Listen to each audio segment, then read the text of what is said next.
Ito po yung lugar namin. Dito po kami nakatira noong unang panahon pa simula na kami ay pinanganak. Ito po. Tabi po kami ng dagat. Yan po yung dagat na daan. Yan, dagat. Isla po yan doon. Guys, papakita ko sa inyo bakit nga naka-video. Meron po dito kami tinatawag na balon sa loob po ng bahay. Yan po, may balon.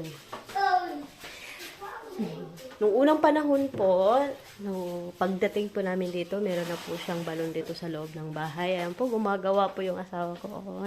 Iigib po siya ng tubig.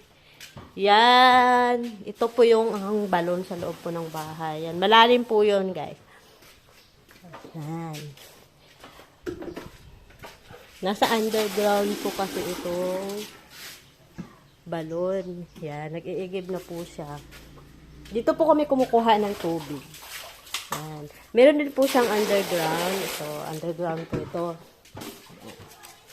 Meron din po yung siya.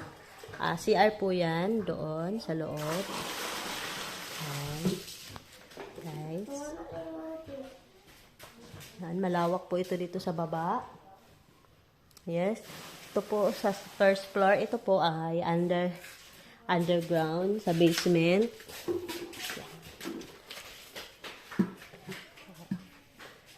Yan.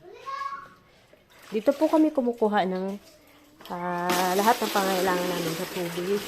Ayan, ginagamit. Ito, binubuhusan na po ng partner ko. Yung liguan po ng mga itik.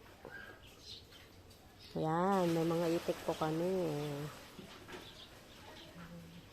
Ito po yung trabaho ng mga probinsya. Dito sa Surigao. Matutuwa na po yung mga itik namin. Nabaguhan na po ng tubig. Yung kanilang liguan.